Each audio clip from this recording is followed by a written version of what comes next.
de inteligência conversacional da IBM Research, né? E o outro é o Pedro Domingos, doutorando da PUC-Rio, estagiário na IBM Research. Eu queria agradecer os dois. Opa, chegou o professor Cláudio Pires. Então, Cláudio, assume, por favor. Eu estava acabando de fazer a apresentação do Paulo e do Pedro, e acho que a ideia do seminário é tua. Você pode explicar um pouquinho aí a ideia, tá bom? Tá, desculpa chegar atrasado, mas a minha máquina travou, estou aqui, inclusive, rebutando ela. Primeira coisa, eu queria agradecer aí o Paulo e o Pedro por terem concordado em abrir essa série.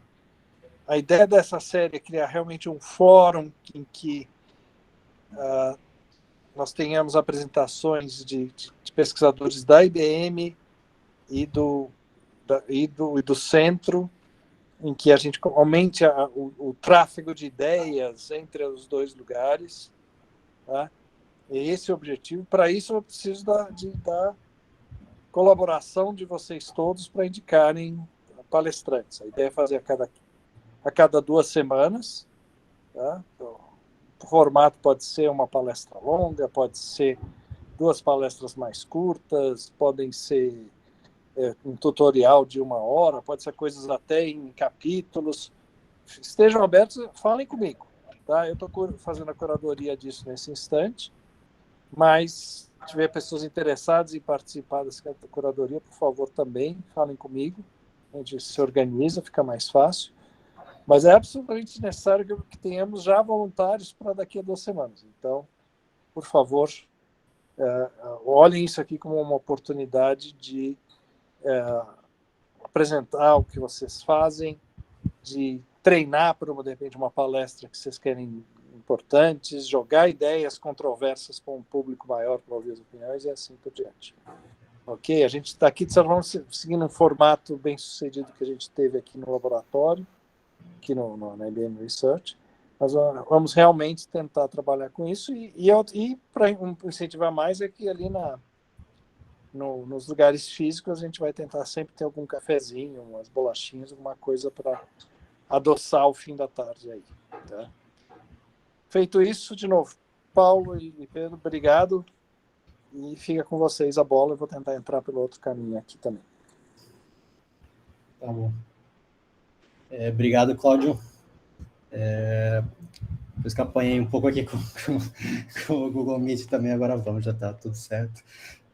Bom, a gente vai fazer a apresentação sobre Foundation Language Models, que é algo que a gente vem estudando nos últimos tempos. Você já deve ter ouvido falar desses modelos que estão aqui nessa nuvenzinha embaixo, aqui, BERT, GPT-3, etc. E a apresentação é sobre esses modelos e por que eles estão assim, considerados como Foundation Models, porque esses modelos podem ser uma base para a criação de outros modelos em diversos problemas. Eu vou dar uma visão um pouco mais alto nível, assim, do que são esses modelos e também passar um pouco uma ideia de como é que eles funcionam e por quê. E o Pedro, no final, vai dar mais assim, vai baixar o nível, vai mostrar código mesmo, como é que eu rodo, como é que eu uso esse sistema, se quiser usar esse modelo em alguma aplicação. Então, a grande ideia de ser chamado assim, Foundational Models, de modelos de base, está muito ligado até o que já está sendo considerado como uma nova era da inteligência artificial, da aprendizagem de máquina, inclusive a IBM tem estrategicamente apostando nisso,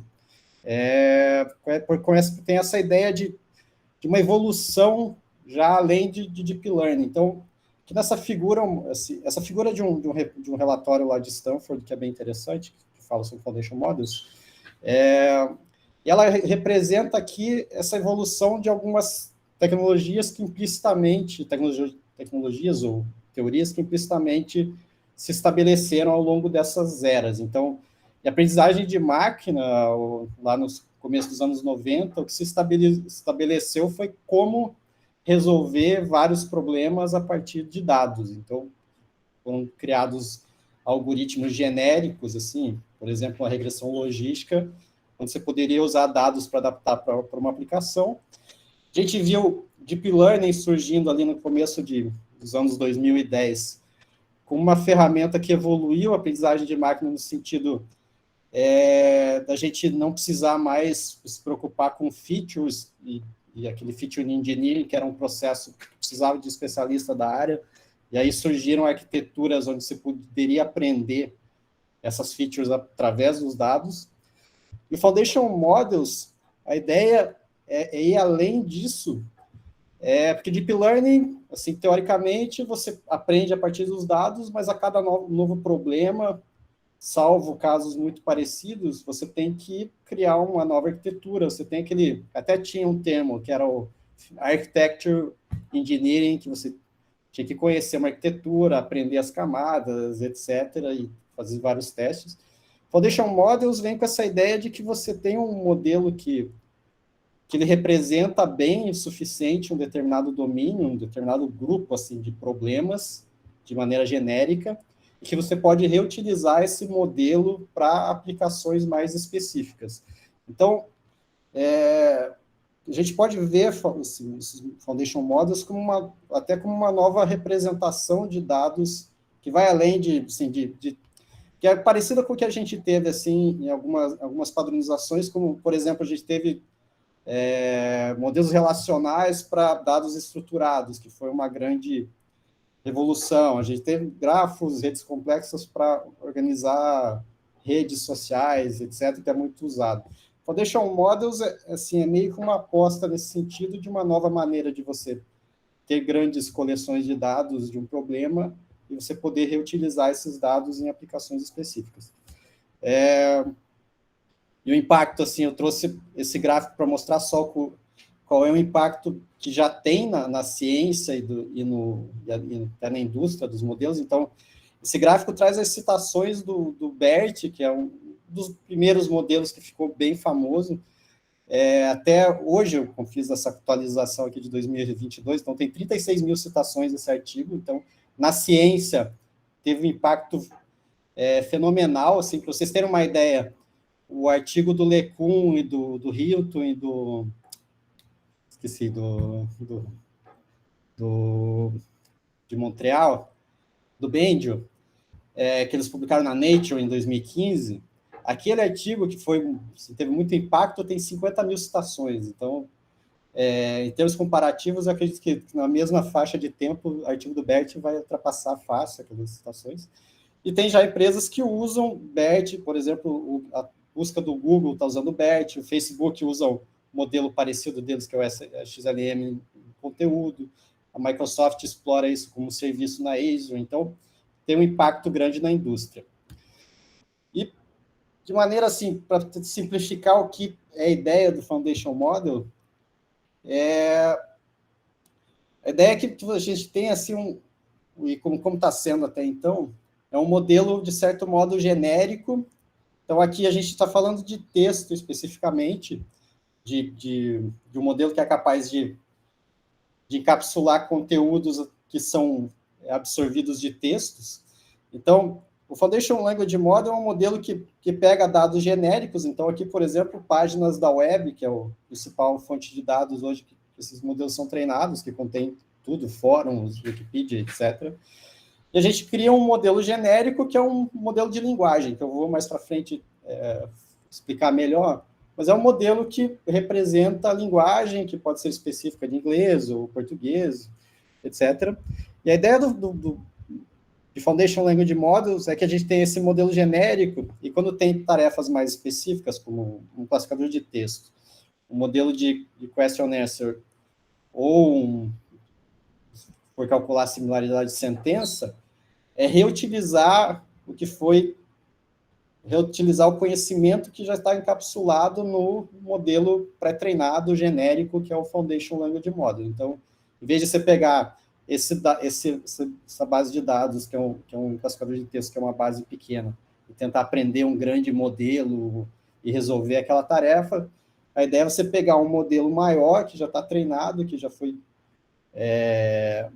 que já contém todo o conhecimento de uma língua ali, por exemplo, e conseguir reaproveitar esse conhecimento para melhorar, então, o classificador de de textos, o classificador de sentimentos, que é uma ideia que eu faço um pouco de associação, assim, lógico que é diferente, mas uma ideia parecida com a orientação a objetos, onde a gente, sim, tem uma classe genérica, onde você cria lá os atributos e as operações, e depois você consegue herdar dessa classe genérica para tarefas mais específicas. Então, eu tenho um text classifier, por exemplo, vai herdar aqueles dados, aquele conhecimento do Foundation Language Models, mas aí, então, a gente adiciona novos dados para aprimorar esse modelo para aquela tarefa específica.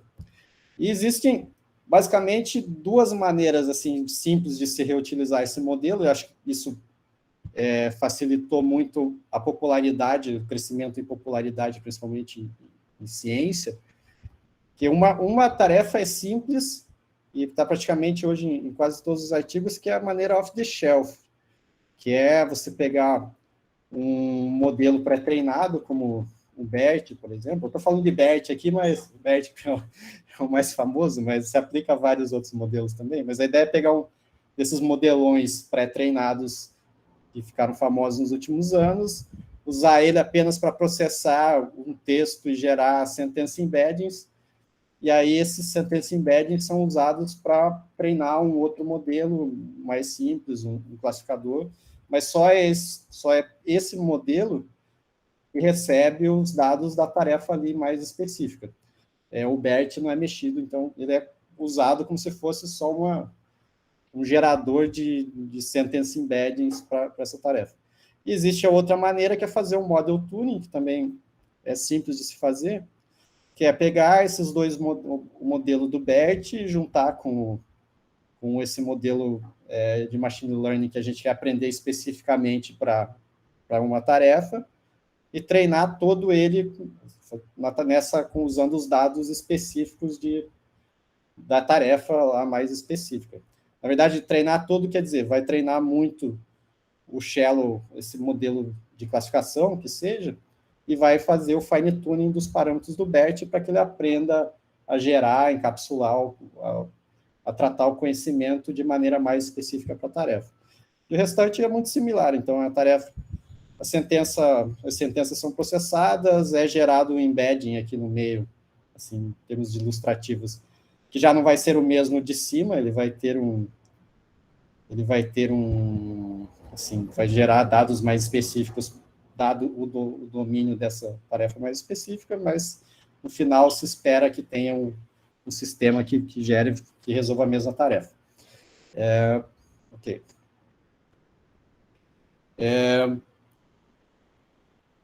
E para, assim, uma evidência do quanto esses modelos fazem sentido sendo utilizados, eu trouxe aqui, extraído um artigo do Rafael, que é um artigo excelente, ele fala de um dos modelos do T5, mas é um artigo onde ele testa várias combinações para tentar entender o que é melhor, e uma delas que ele consegue demonstrar é o impacto de se usar um Foundation Model em algumas tarefas. Então, aqui a gente tem vários... Aqui, na verdade, cada coluna da tabela são conjuntos, hoje são tarefas de benchmark, então o GLU é um conjunto de tarefas onde se cria onde se avalia em vários datasets e se tem uma métrica média ali para comparar. E a gente tem aqui na linha de baixo o que seria o sistema se a gente pegasse um modelo do nada, né, aleatoriamente inicializado, e fizesse o treinamento dele com aqueles dados apenas.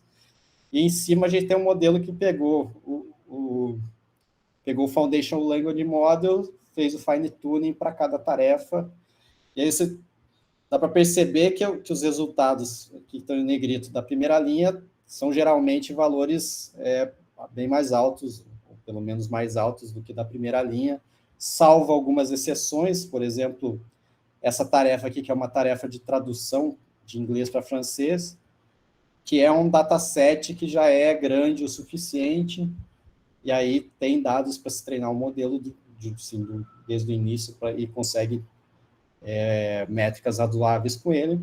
Mas no caso de bases menores, onde a gente não tem tanto dado, essa abordagem de se usar um modelão pré-treinado e adaptar, fazer o fine-tuning, tem mostrado que se tem ganhos muito bons e se torna mais rápido desenvolver um sistema que consegue métricas razoáveis para um determinado problema.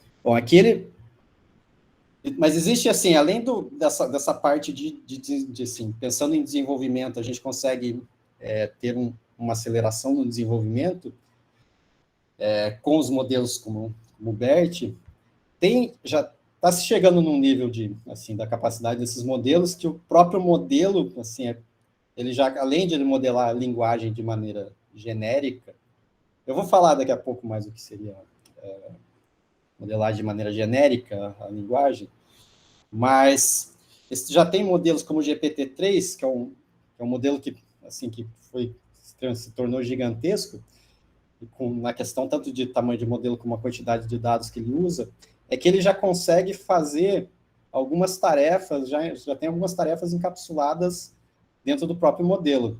Então, algumas tarefas como, assim, por exemplo, análise de sentimentos, tradução, similaridade de sentença, o modelo já é capaz de fazer num cenário que a gente pode considerar como parecido com o zero-shot learning, onde você consegue ter um modelo onde consegue realizar várias tarefas sem ser ensinado para fazê-las.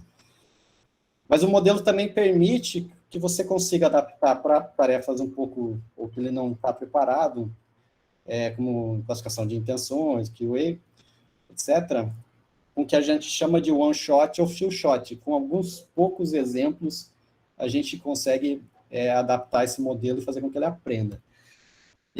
Mas não é assim, o GPT-3, ele não permite, assim, a gente pode pegar o modelo, fazer o fine-tuning, fazer todo aquele processo, como expliquei anteriormente, mas existem já modelos como o GPT-3 e o GPT-5, eles têm a capacidade de, assim, ele chegou numa capacidade tão grande de parâmetros e aprendizado de dados que ele teve, que ele consegue fazer o que é chamado de conditional generation e inclusive aprender com isso. Então, conditional generation é você colocar uma entrada para o modelo, fazer com que ele processe essa entrada e pedir com que ele gere novos tokens, novas palavras a partir daquela entrada.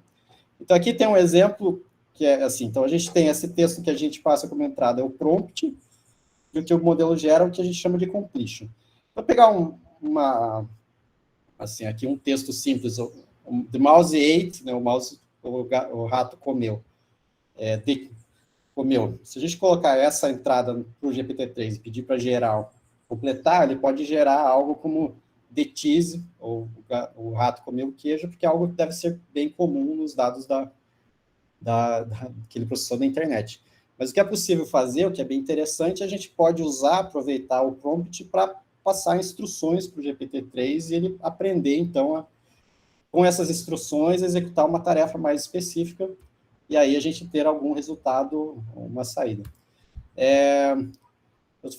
Eu preparei um demo sobre isso, para que fique mais claro, mostrando aqui, primeiro, uma das capacidades que é inerente do GPT-3 é a tradução. Então, assim, apesar de ele não ter sido ensinado a fazer tradução, treinado para isso, como ele tem textos em inglês e francês e várias línguas, ele consegue fazer a tradução. Então, o que eu fiz aqui, só dar um pause aqui. O que eu fiz aqui, eu coloquei uma sentença em inglês para ele. Então, 2022 is a good year to elect a new president. Pedi para gerar um texto. Peraí, me perdi aqui, só um minutinho.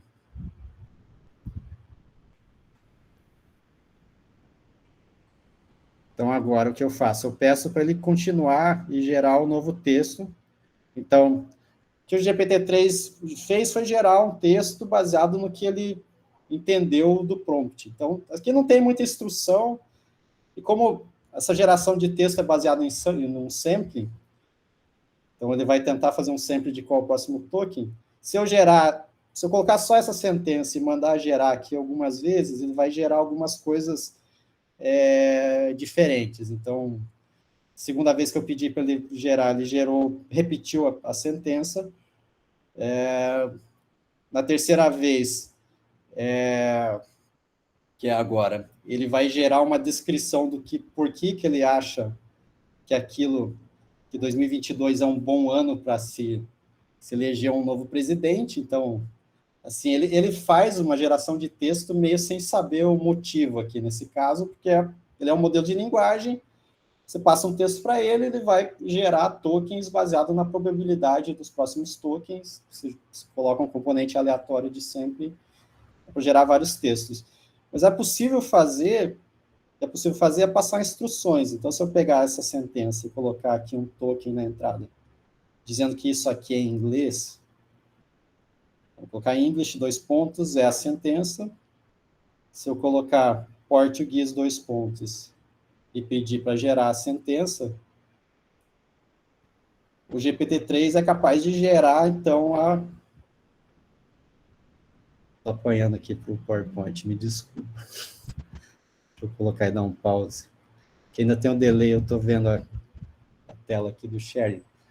Então, a sentença que ele gerou, se a gente passa essas instruções, isso aqui é em inglês, isso aqui é português, o que ele vai gerar, então, o que eu quero em português, desculpa, o GPT-3 é capaz de gerar uma sentença em português, isso sem ter sido ensinado para isso, apenas uma questão de dados e assim, como ele absorveu esses dados.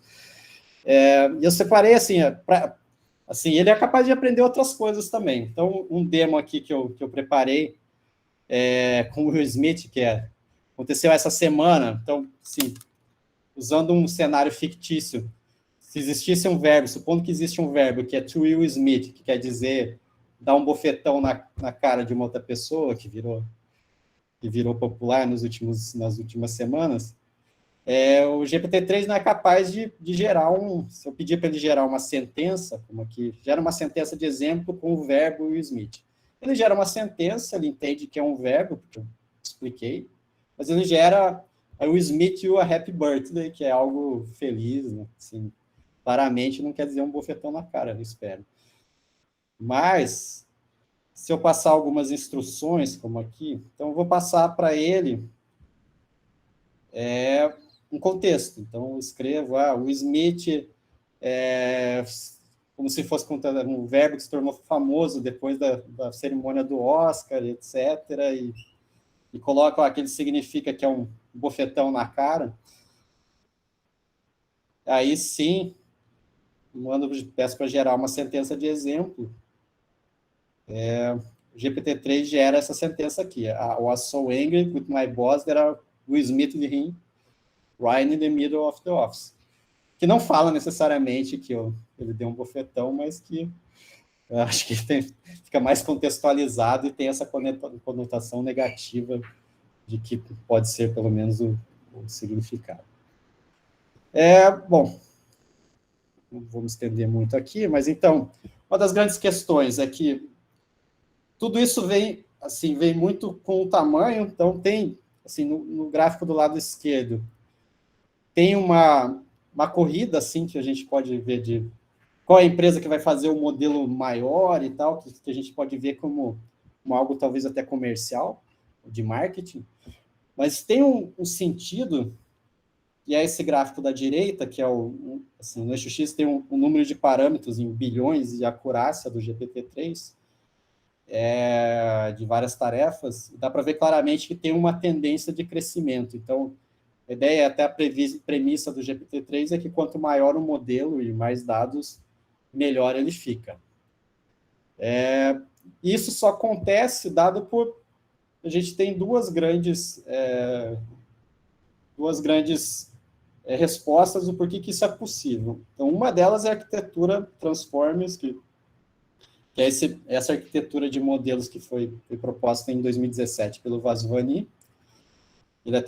O título era bem, diria, audacioso um pouco, que é Attention is all you need, que ele fez uma proposta de um sistema para gerar um sistema para poder modelar o que a gente chama de encoder-decoder problema, que era muito problemas de tradução, por exemplo.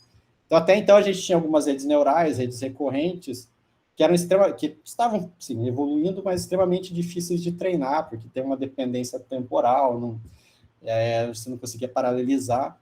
O Vasvani chegou com essa ideia que você não precisa modelar essa dependência temporal, você pode fazer isso só baseado em mecanismo de atenção, que é uma maneira de se olhar na entrada e no que você está gerando, e encontrar relações entre os tokens para tentar entender o que eu vou gerar como próximo token.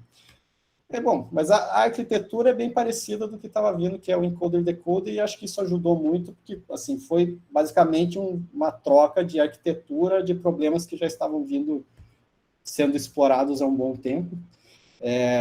Então, encoder-decoder, vocês têm uma ideia de como funciona, assim, de maneira geral. Se pegar, por exemplo, um problema de tradução de francês para inglês, digamos que eu tenho um modelo treinado, e eu quero processar essa entrada em francês, que é Je suis étudiant. A ideia do encoder-decoder é processar pelo encoder, primeiramente, essas entradas. Vai processando token a token. Processando token a token. E gera... eu estou apanhando um pouco aqui no vídeo. Deixa eu voltar um pouquinho. Ele gera no meio, gera um contexto. Que hoje, assim, no Transformer, hoje é muito representado pelo mecanismo de atenção, mas basicamente processa os tokens. No final, a gente tem um vetor, por exemplo, um sentence embedding. E a ideia é pegar o decoder, então, pega esse sentence embedding que foi gerado a partir dos dados em francês e começa a gerar tokens na língua que a gente espera, né, na língua target, que a gente chama, que é o inglês, no caso. Então, ele começa a gerar I am, a student, passo a passo, até que gera um token que é o fim da sentença e para de gerar. Então, essa ideia é simples de como funciona.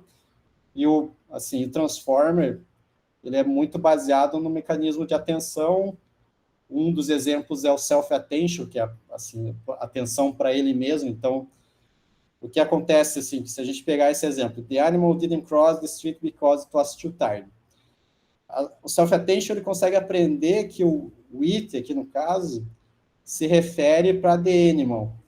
Isso ele aprende baseado nessas multiplicações de matrizes aqui do lado direito, que é o mecanismo de atenção, que, na verdade, são projeções.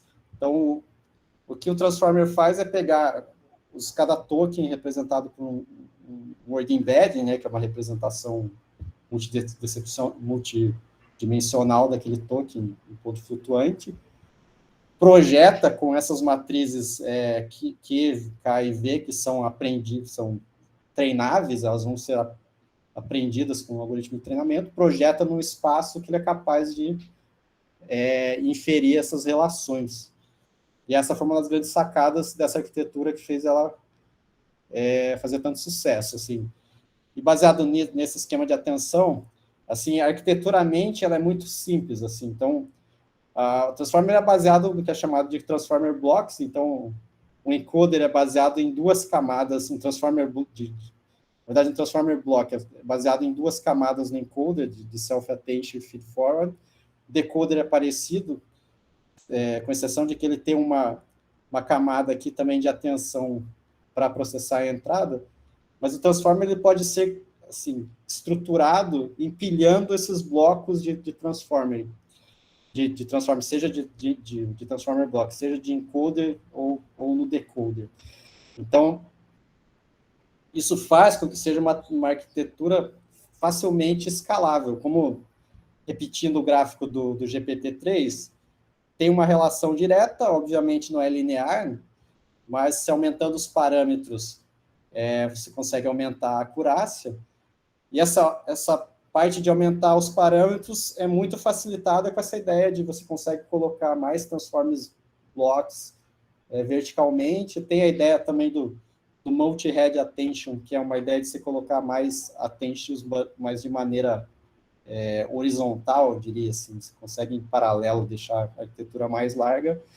E o que se vem observado é que tem essa relação direta, quando você aumenta essa rede, seja para cima ou para os lados, e você tem dados suficientes para treinar e tem estrutura para isso, você consegue melhorar as métricas do sistema. Então, o dado transformer, assim, depois do sucesso que se viu primeiro em tradução, começou a se explorar, então, esses modelos de linguagem pré-treinados que são baseados na arquitetura de transformer de diferentes maneiras. Por exemplo, a gente tem o BERT, o Roberto, o XLM, que são baseados apenas no encoder, que faz com que eles sejam excelentes codificadores de texto, mas não tão bons geradores. Tem casos como o GPT, todas as versões do GPT, GPT 2 e 3, são apenas a parte do decoder, então decoders são excelentes geradores de texto, mas não muito usados para codificar. E tem algumas tentativas, como o T5 e o Byte, de pegar o transformer todo e ter uma arquitetura onde é útil tanto para decodificar, para encodificar, como para decodificar. Tem as duas camadas. E para entender melhor assim, como que isso na prática é usado, a gente vai ver uma outra parte que contribuiu muito para que esses modelos estejam aí hoje, que é o que a gente chama de autossupervisão, self-supervision, que é algo que está inerente em NLP, em problemas de língua de texto, quando a gente tem um texto bem formado. Então, chegando definitivamente nos modelos de linguagem, então esses modelos são chamados de modelos de linguagem porque eles têm essa capacidade de modelar as relações entre as palavras dado a língua com que eles foram treinados. Então, eles conseguem, então, por exemplo, a definição do que seria um modelo de linguagem é você pegar um texto, colocar num modelo desses e pedir qual é a probabilidade de que aquela língua faça parte da língua que o modelo representa. Então, aqui do lado tem alguns exemplos. Então, por exemplo, a primeira frase, the mouse ate the cheese, tem a probabilidade mais alta, porque é uma frase que é sintaticamente correta e semanticamente correta. A segunda frase, the cheese ate the mouse, tem uma probabilidade menor, porque assim, é uma frase que está correta sintaticamente, mas tem essa parte semântica que não é o queijo que come o rato, é o rato que come o queijo. E você tem o último caso, uma probabilidade baixíssima, que é uma frase que não segue uma ordem como a gente está acostumado. Então, se colocar uma sentença embaralhada, vai ter uma probabilidade muito baixa de que aquilo pertença à linguagem, no caso aqui, o inglês. Então, de modo simplesmente falando, o modelo de linguagem é um modelo que dá essa probabilidade para uma sequência de tokens, essa probabilidade com que elas pertençam a uma determinada língua. Então, se a gente treinou um modelo de linguagem para inglês, a probabilidade de que os tokens pertençam ao inglês. E como que esses modelos são treinados?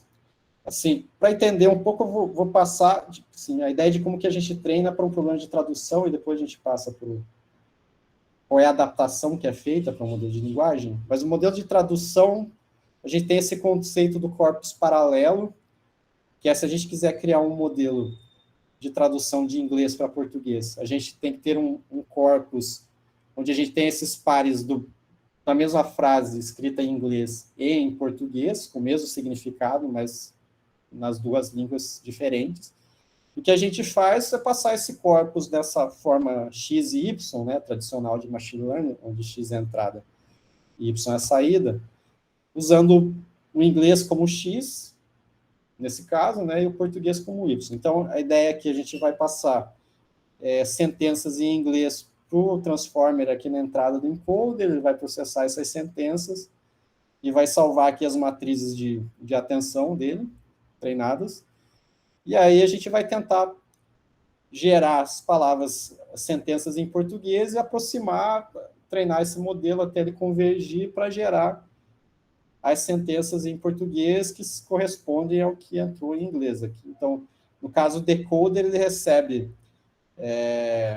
um token especial para dizer, comece a gerar o token, depois que a gente processa toda a entrada em inglês, e ele vai processando, usando tanto self-attention como atenção olhando para o encoder, e vai gerando todas as palavras. Então, por exemplo, a gente coloca resumption of the session na entrada e começa a gerar tokens em português, ver e crescer essa probabilidade para reinicio, para dar seguido de reinicio, sessão de seguido de reinicio, dá até convergir o modelo.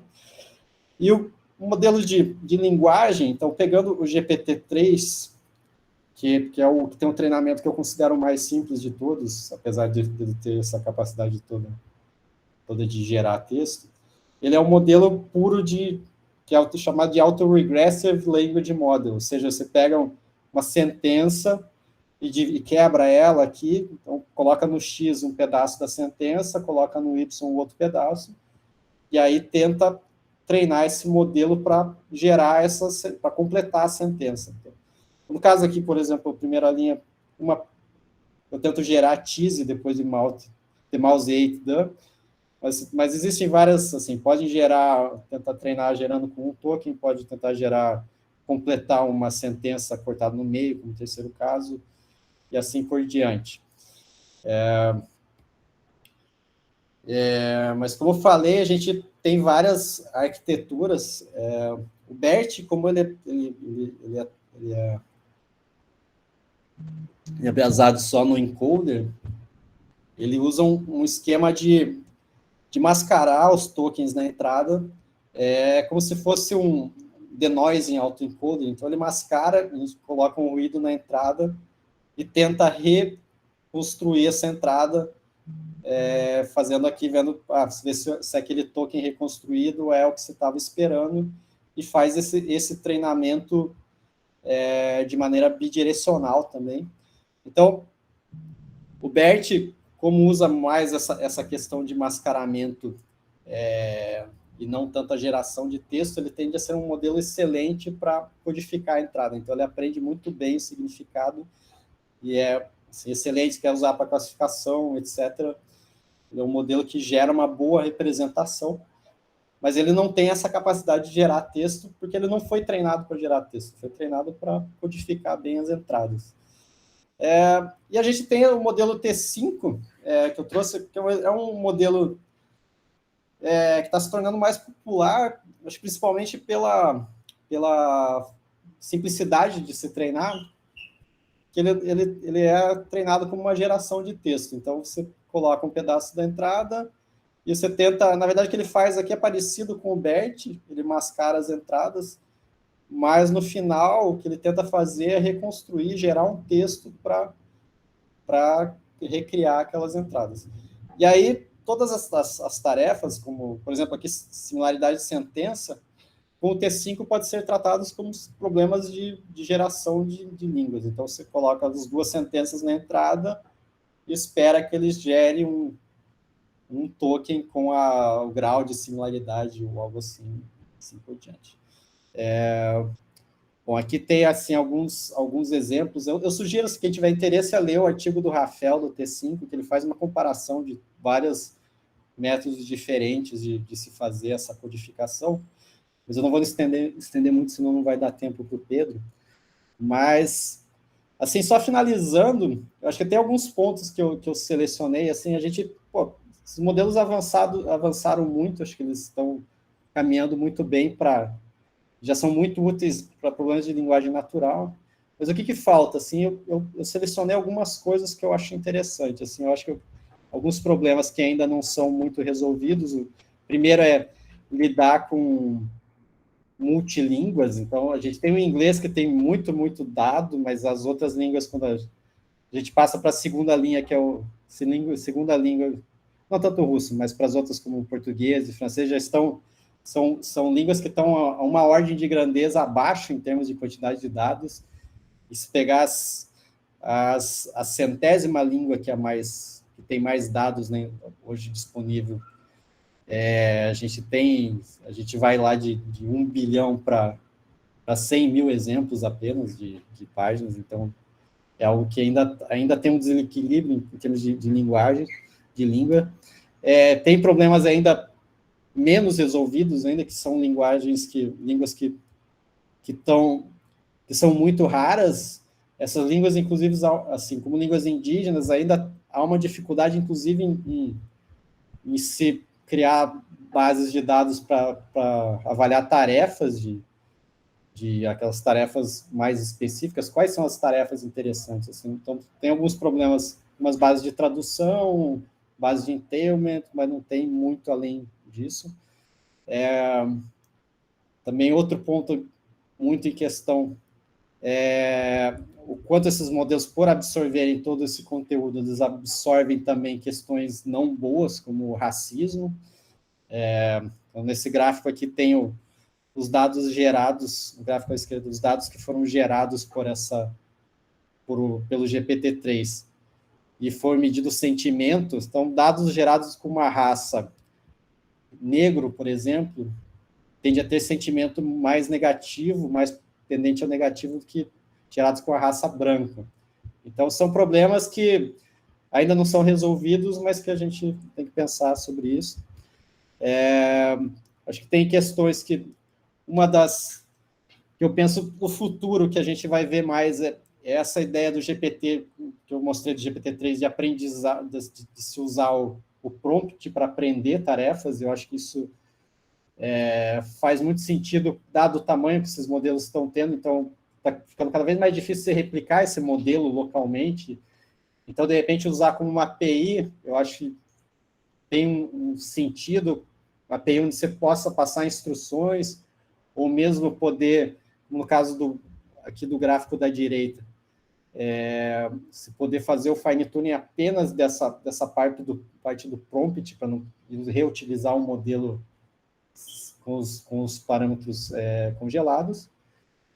E, bom, assim, a grande questão agora também é como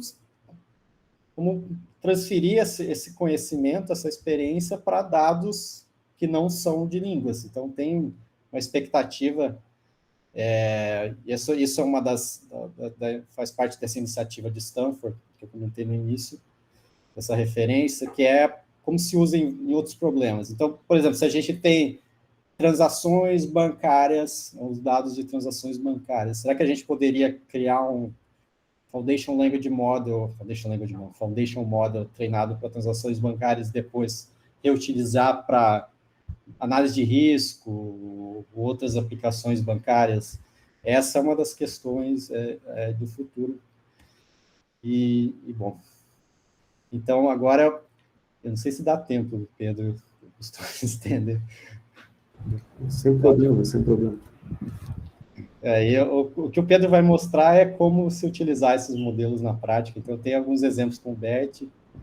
A ideia é disponibilizar esse código. A gente não deu tempo, mas disponibilizar um Jupyter Notebook. Então, de repente, o Pedro consegue mostrar rapidamente e depois a gente compartilha o Jupyter Notebook. Vai lá, Pedro. Beleza. Só aqui, PowerPoint.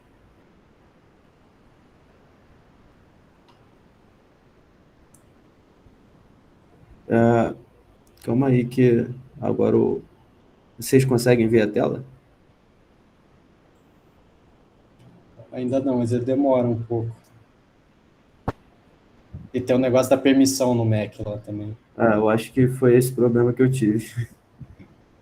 Mas eu acho que eu tenho aqui a apresentação, deixa eu... Se tu puder botar aí, então. Deixa eu só achar ela aqui.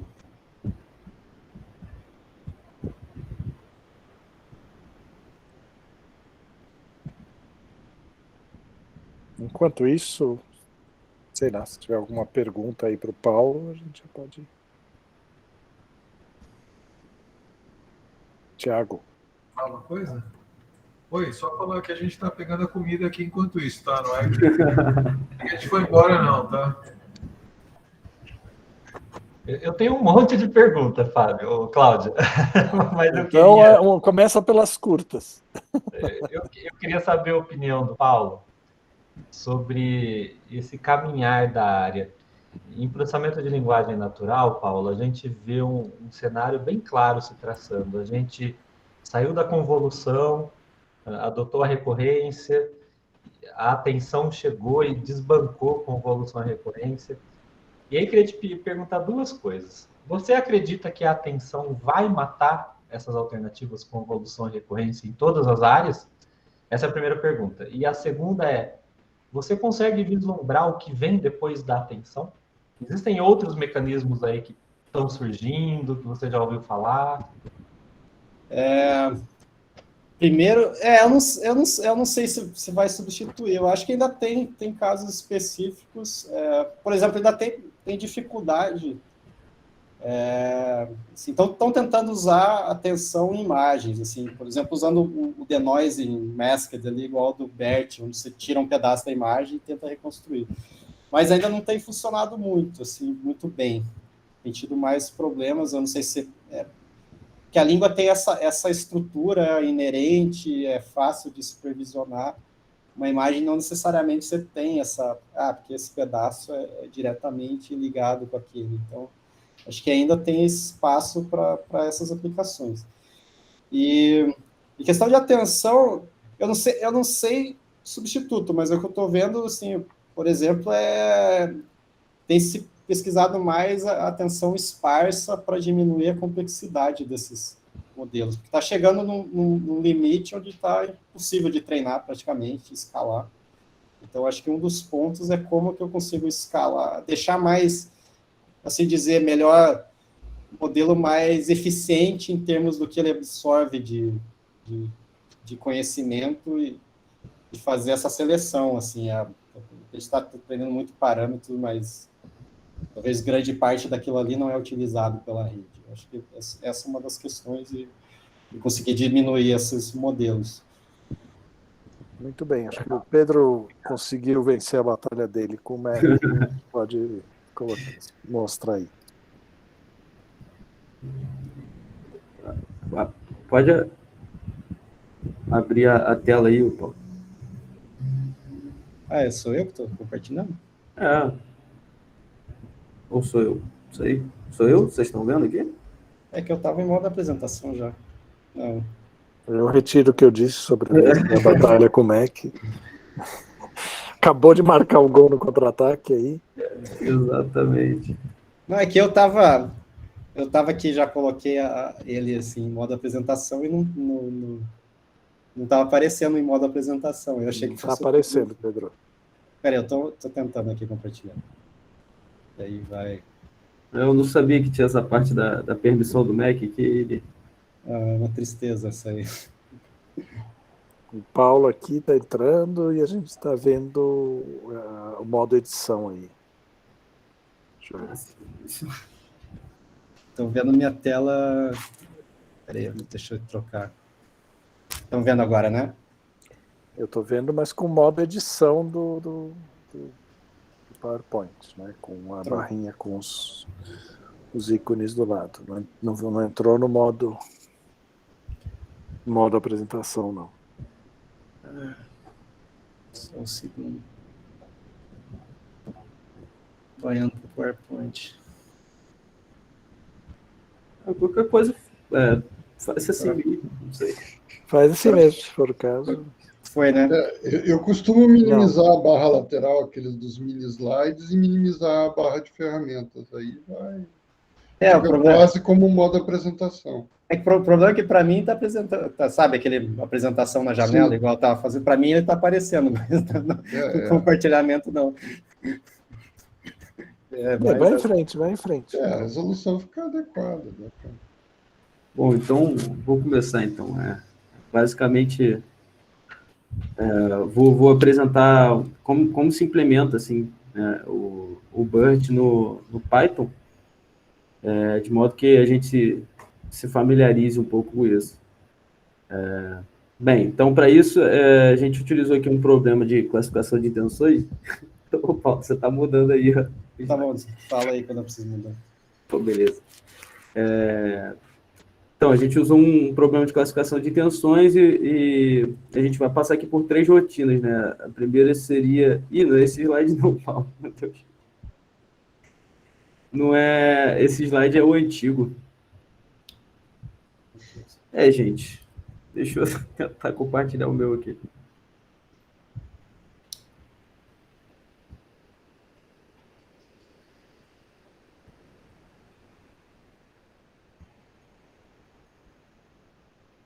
Ela está falando que eu preciso de permissão para compartilhar.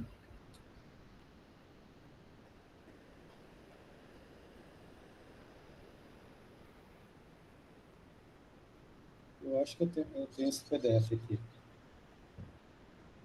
Peraí. Deixa eu compartilhar a tela toda. Acho que foi o último que eu te mandei no Slack, eu acho. Vou te mandar de novo. O Mac respeita tanto a privacidade que ele não deixa que você libere aquilo que você quer liberar, né? Exatamente. Viva a privacidade total. É esse aqui? Deixa eu ver.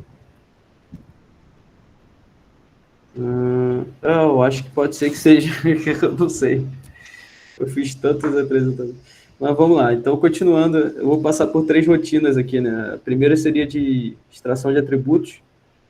A segunda seria um fine tuning e a terceira seria um BERT from scratch, né? Indo desde o Masked Language Model que o Paulo mencionou até a classificação de intenções. Pode mudar, Paulo.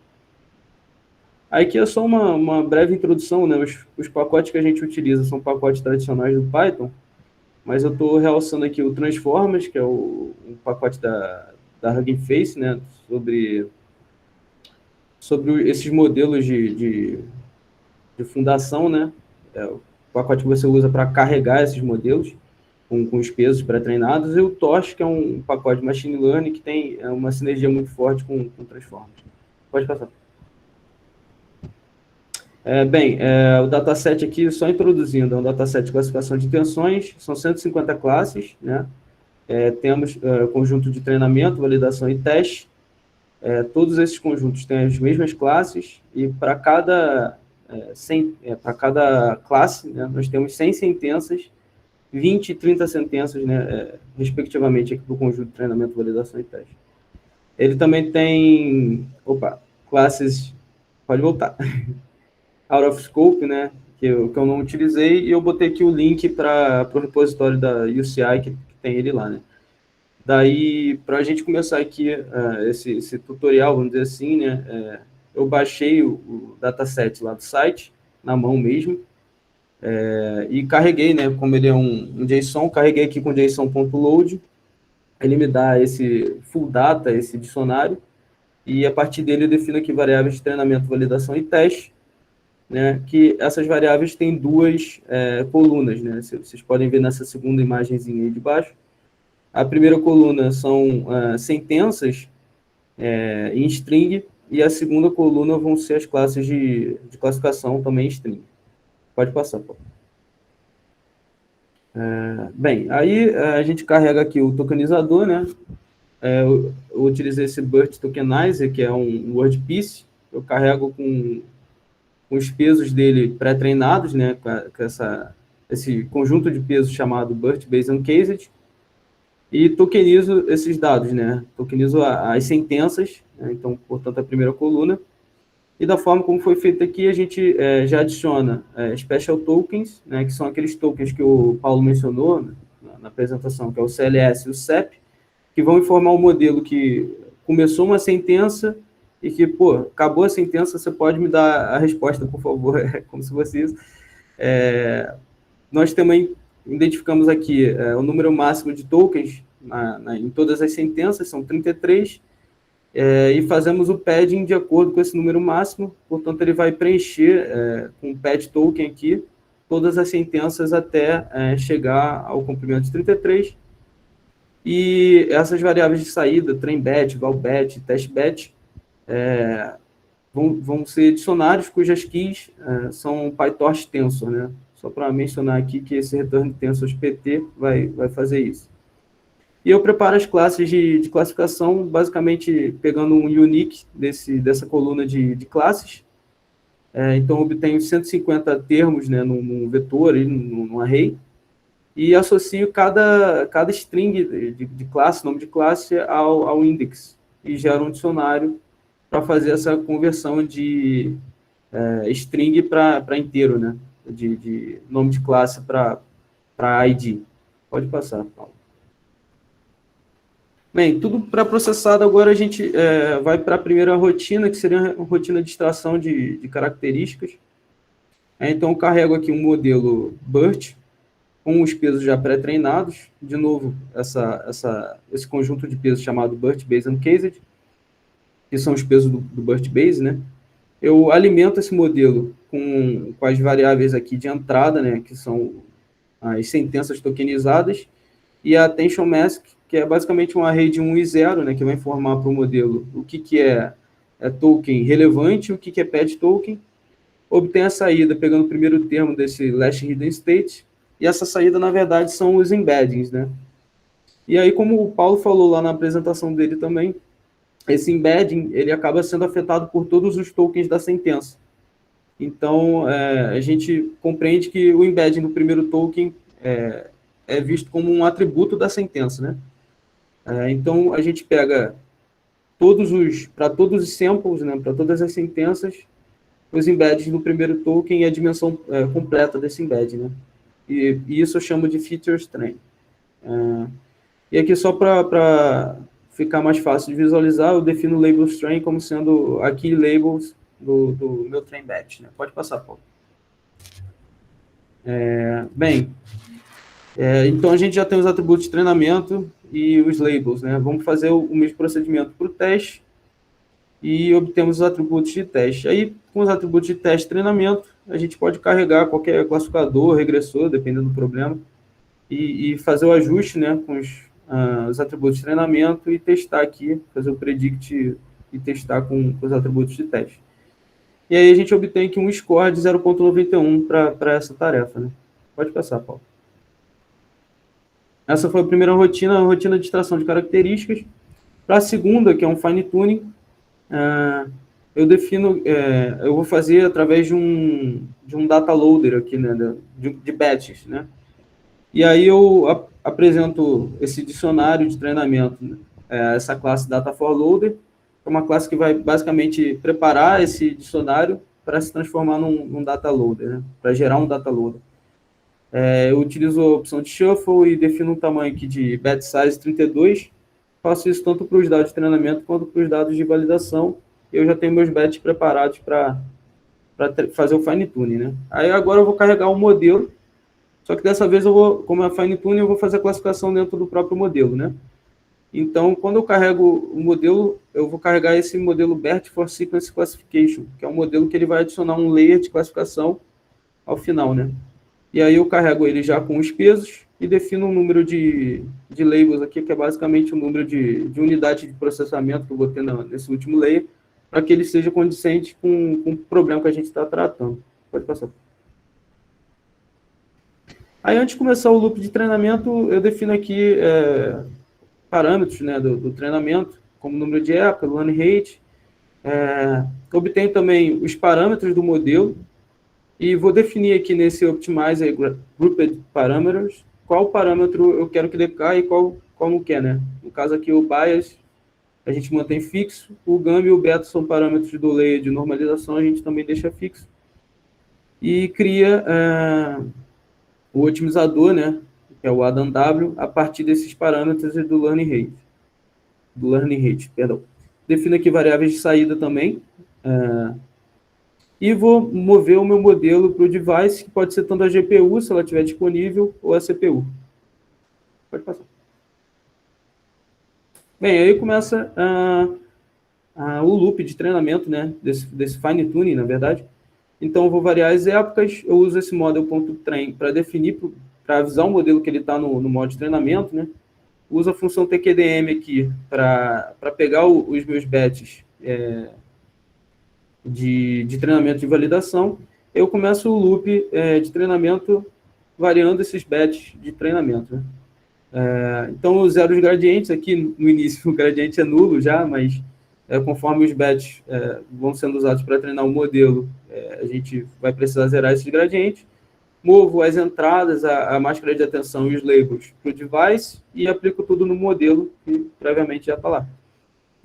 E a partir dessa saída aqui, eu pego a minha loss, retropropago e atualizo os meus parâmetros do modelo, né? Faço isso até terminar os bets de treinamento. Pode passar, por favor. Faço um procedimento similar para a validação, né? Eu tenho só que informar o modelo que ele está no modo de validação. Então, mando tudo lá para o meu device, conforme eu vou variando os bets, e apresento tudo no modelo. Só uma curiosidade, eu uso esse torch.nograd, que é para ele não gravar os gradientes, né? E isso acelerar um pouco a validação. Só que dessa vez, a saída que eu quero não é mais a loss, e sim o logits, né, que seria a saída do layer de classificação, que eu vou comparar justamente com os meus labels. E aí eu obtenho uma accuracy. Pode passar. Bom, então, conforme o treinamento avança, a gente percebe que a loss do modelo ela decai, e a accuracy da validação, né, vai subindo, né? Então, isso denota que o nosso modelo está aprendendo de alguma forma. Eu faço um copia e cola aqui, basicamente, e substituo os bets de treinamento, validação, pelo conjunto de teste completo, né? Eu faço um full bet aqui e obtenho uma accuracy no final para o conjunto de testes de 0,958, né? Maior que o score anterior, né? Extração de características. Pode passar, Paulo. Agora eu vou para a terceira abordagem, que é um BERT from scratch, né? Para isso a gente tem que fazer o Masked Language Model, tá? Que é o que o Paulo havia mencionado agora no final da apresentação. Então, basicamente, a gente quer que o nosso modelo, a gente adicione um ruído nessas entradas e quer que o nosso modelo tente predizer quais são esses ruídos, né? Tente acertar o que são esses tokens mascarados, né? Então, eu defino aqui um percentual de mascaramento, não sei se essa palavra existe, mas acho que sim, de 15%. E no artigo do Devlin, né, onde ele propõe um BERT, ele usa essa regra aqui, de que 80% desses 15% vão ser alterados por Mask Token, né, 80% desses 15% de tokens aleatoriamente selecionados são alterados por Mask Token, 10% por tokens aleatórios e 10% se mantêm intocados, né, não alterados.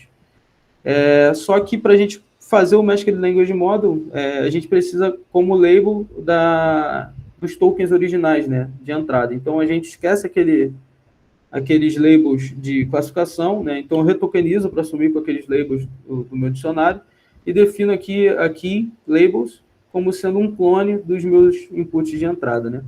Pode passar, Paulo. Bem, aqui é só uma curiosidade, né? Na hora de eu sortear esses tokens, eu pego um unique de todos os tokens que tem na minha base de treinamento e removo os tokens especiais, né? O PED, o CLS e o CEP.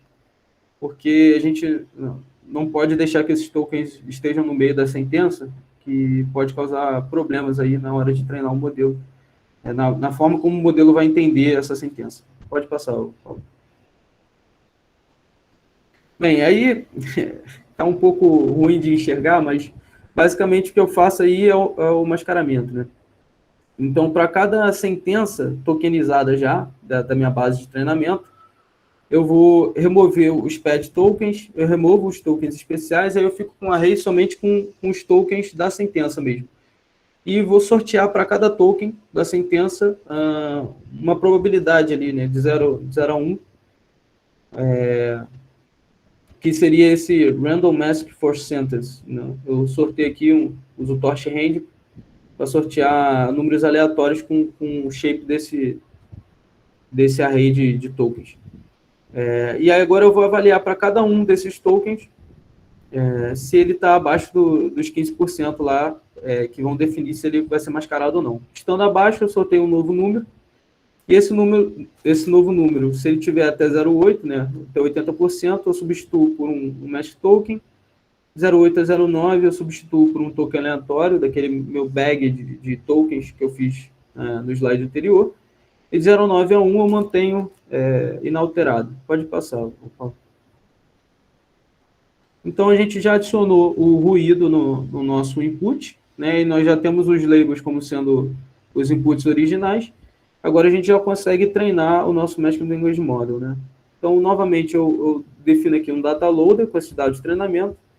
Dessa vez, eu defino uma arquitetura para o meu BERT Model, aqui, né? Que é essa arquitetura que eu defini aqui, BERT Config, né? Ela é a arquitetura do BERT Base. E eu carrego o modelo utilizando essa arquitetura, mas eu carrego o modelo utilizando o BERT for Masked Language Model, né? Ele basicamente vai utilizar a arquitetura que eu defini, mas vai adicionar um Language Modeling no topo. Pode passar, Paulo.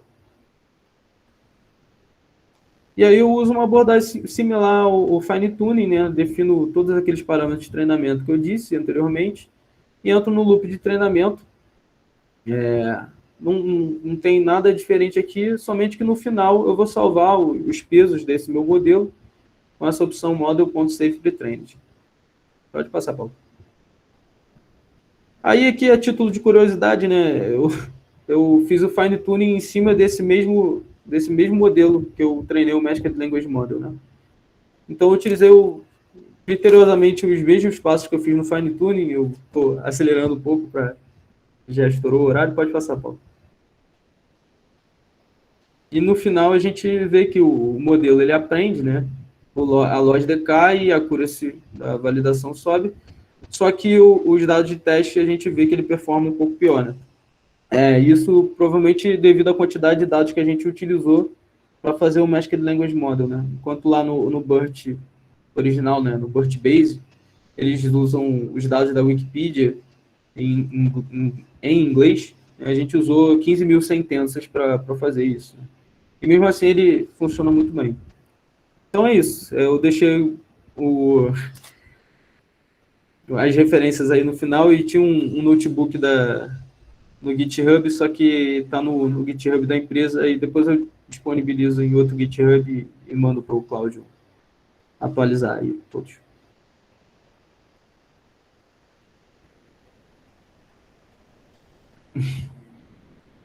Está mutado, Cláudio. Opa, obrigado aí, Pedro. Obrigadão. O pessoal tá ali comendo e assistindo, tá? Não, sem problema. Tá bom, a gente passou aí um pouco do horário, se vocês puderem ficar mais 10, 15 minutos para perguntas. A gente, eu posso. E quem quiser fazer aí do grupo, fica aí. O Marcelo Arcanjo levantou a mão. Marcelo. Oi. Paulo, com modelos cada vez maiores, assim, é bem uma sensação sua, tá? O que você acha?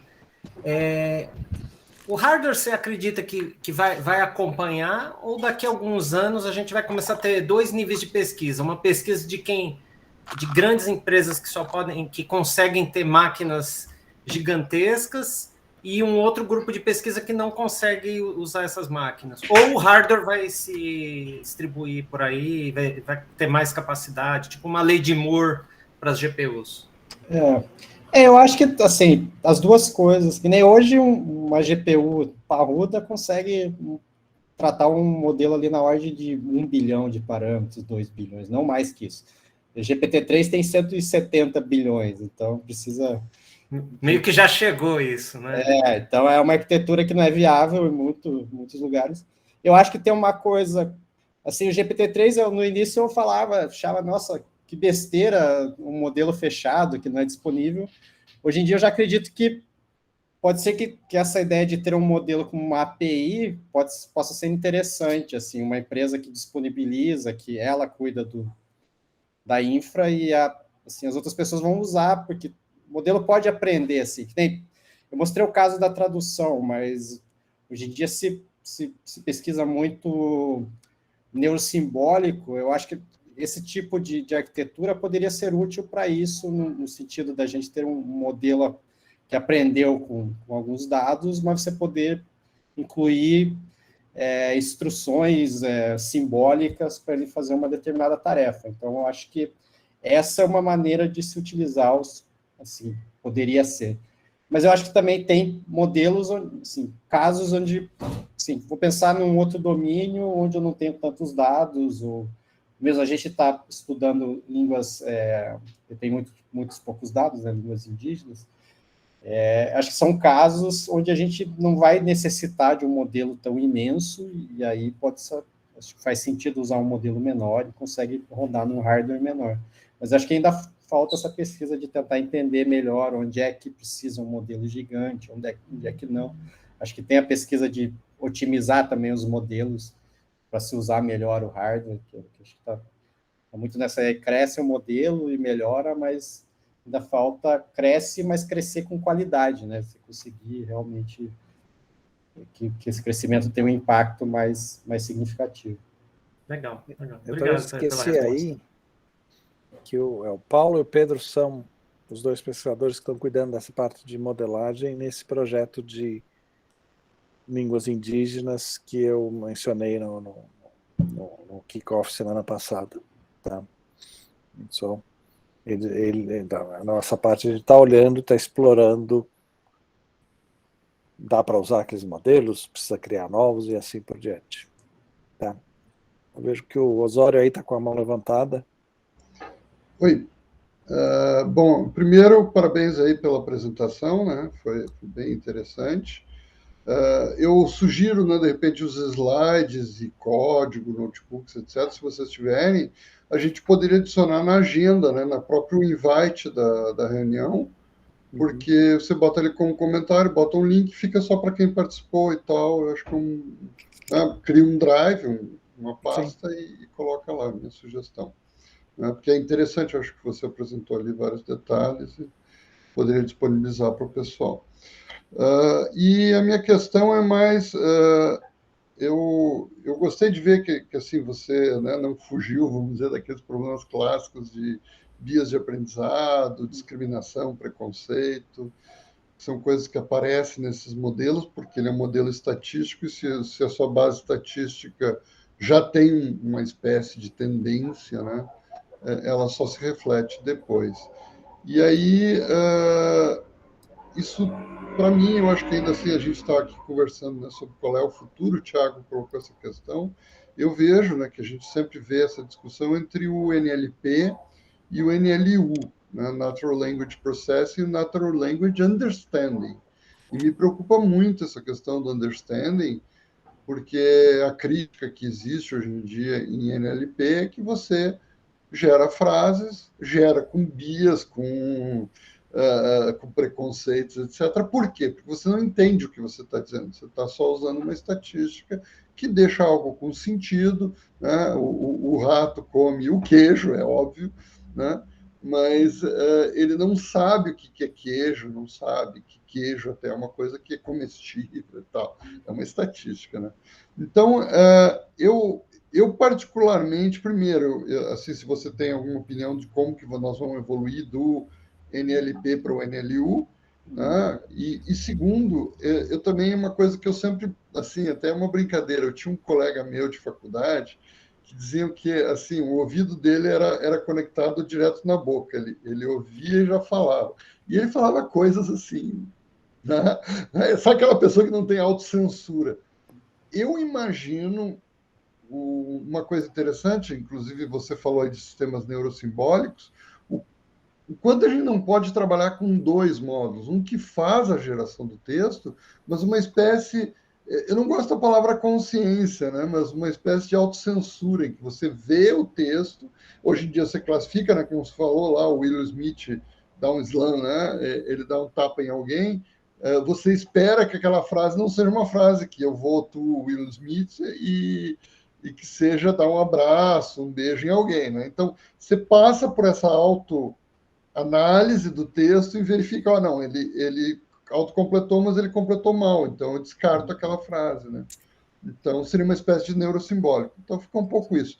Como evoluir para o NLU, Understanding, e se essa ideia de talvez trabalhar com dois módulos no sistema híbrido, um que gera os textos e um que seja uma autocensura, uma consciência, eu não gosto da palavra consciência porque a máquina não é, né? Mas uma espécie de pseudoconsciência do que você está dizendo? Assim, essa pergunta foi difícil. É difícil. Assim, como evoluiu, eu sinceramente não sei a resposta. Eu acho que está evoluindo nesse sentido de conseguir representar bem os textos. Tem algumas iniciativas de tentar, assim, digamos, um sistema que não tenha vieses, que é fazendo curadoria de dados, filtragem, mas eu acho que isso traz outros problemas, que nem eu não lembro qual dos modelos, mas é feita uma filtragem, por exemplo, com palavras como transexuais, que eu acho que aí você está excluindo um texto que pode ser extremamente relevante para aquela modelagem. Então, eu não acredito que esse seja realmente o caminho. Eu vi que tem alguns sistemas, como a gente está estudando línguas indígenas, que como essas línguas têm tão poucos dados, que tem arquiteturas que eles tentam colocar esse conhecimento ali, sintático, morfológico, junto. Talvez essa seja uma das ideias para tentar colocar mais conhecimento e aí, efetivamente, criar um neurosimbólico ali na rede mesmo. Mas esse tem outro problema, que é a escalabilidade, né?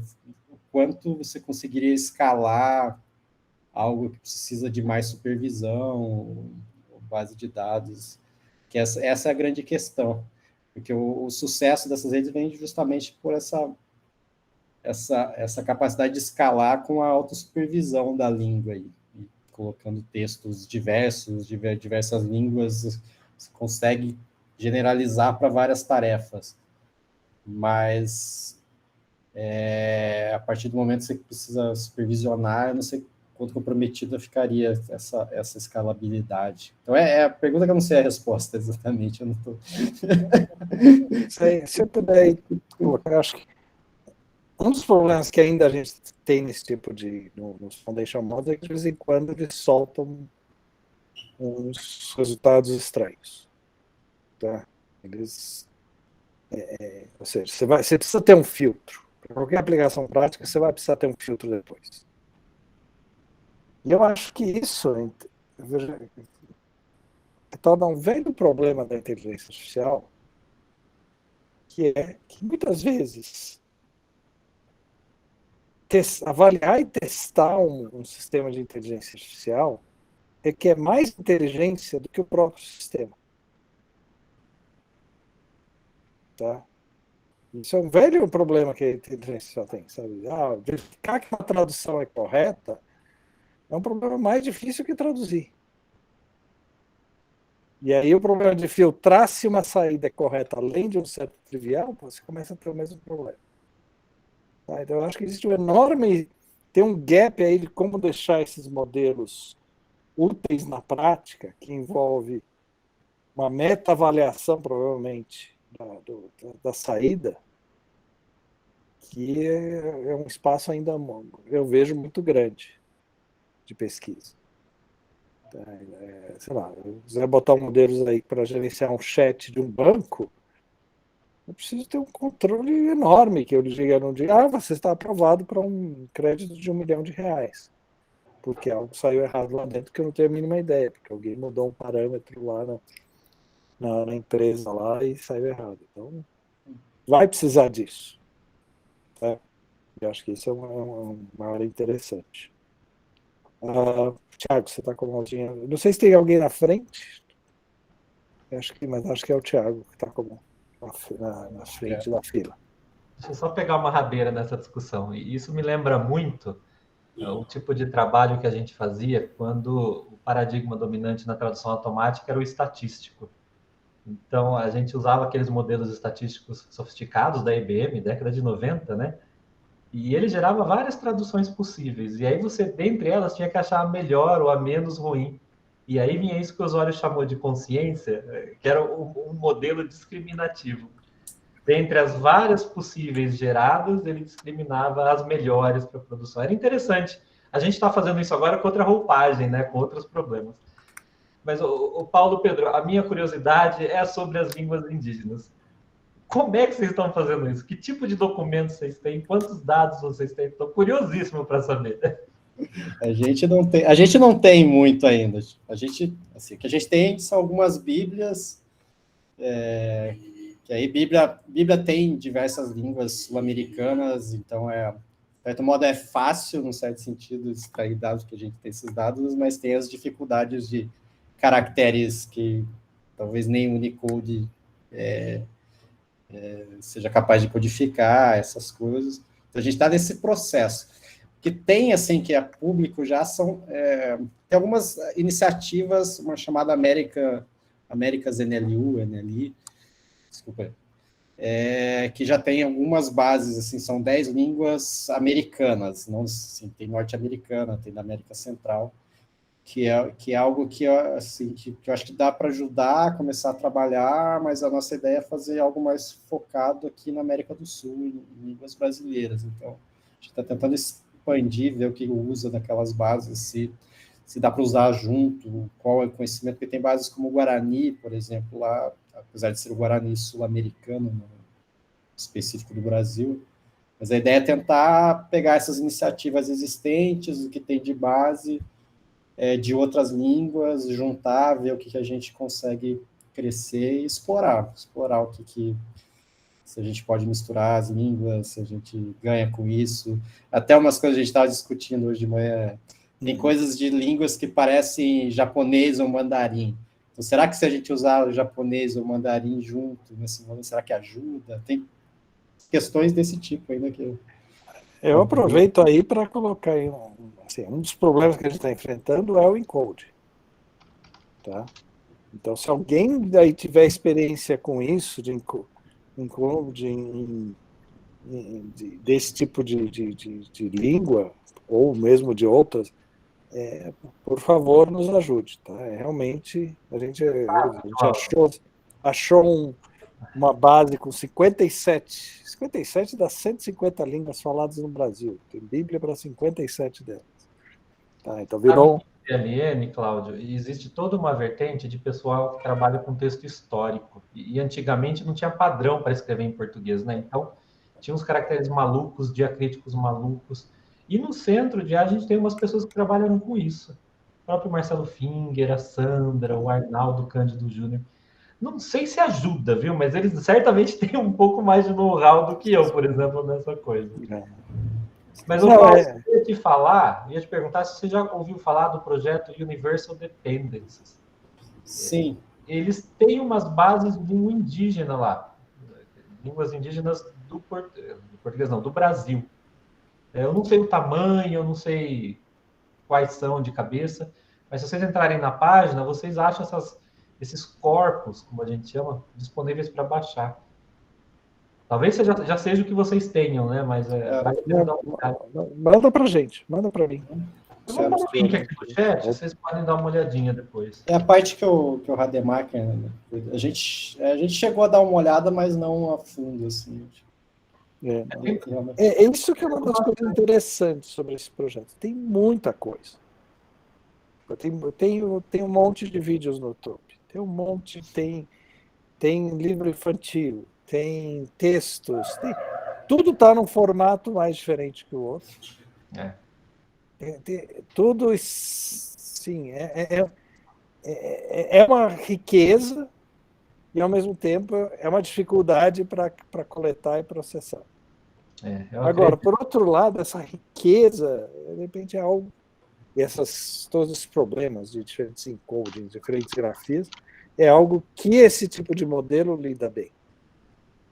Por isso que a gente também está olhando, porque eu acho que talvez se a gente for usar os modelos clássicos de processamento de linguagem natural, vai bater muito de frente com essas questões. Tá? A gente vai ter que assumir que toda palavra tem 10 grafias diferentes. Pronto. É a realidade. Tá? Legal. É um desafio de gente grande. Legal. Desejo sorte aí para vocês. Obrigado. Tá bom. E aí, de novo, eu ia falar se tiver gente interessada em saber mais desse desafio aí que a gente está tentando criar na área de línguas indígenas, entre em contato comigo. Nós vamos ter uma primeira reunião para bater papo na sexta-feira, agora ao meio-dia. Tá? Tem algumas pessoas que já mostraram interesse, mas aí entre em contato comigo aí. E eu queria terminar agradecendo o Paulo, agradecendo o Pedro, agradecendo o pessoal aí que providenciou o café aí. E fazendo propaganda que na manhã, às 4 da tarde, nós temos o Gui, que é o Gui Van de, aí eu esqueci o último nome dele, no Perspectives AI Seminar, aí totalmente virtual. Tá? A nossa ideia é, eventualmente, alinhar o Tech Hour com o Perspectives em AI, que você não tem os dois na mesma semana, essa semana não dá para fazer isso. Tá?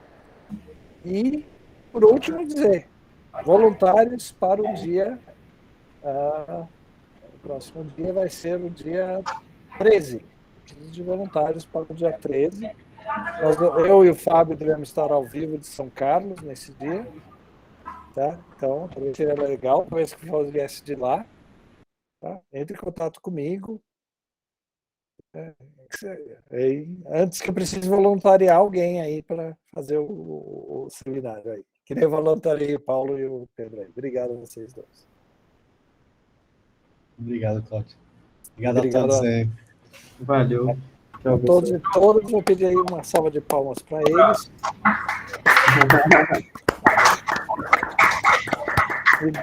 E bom café, boa noite aí para todos e todas. Tchau, um abraço. Obrigado. Tchau. Tchau, tchau.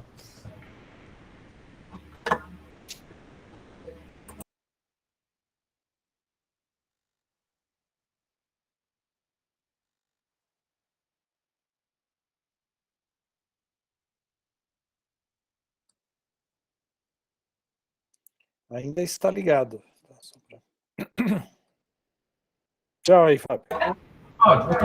Cláudio. Oi. Bom. Acho que a Linamara acabou de sair. Eu queria te apresentar para a Linamara. Eu vi que ela estava assim. Eu vi que ela saiu. Bom, então tá bom. A gente se fala em outro momento. Tchau, O tchau. café tá bom aí? Tá, foi muito bom. Acho que tá ótimo aqui. Tá bom. Amanhã eu tô aí. Falou, um abraço. Um abraço. Tchau, tchau.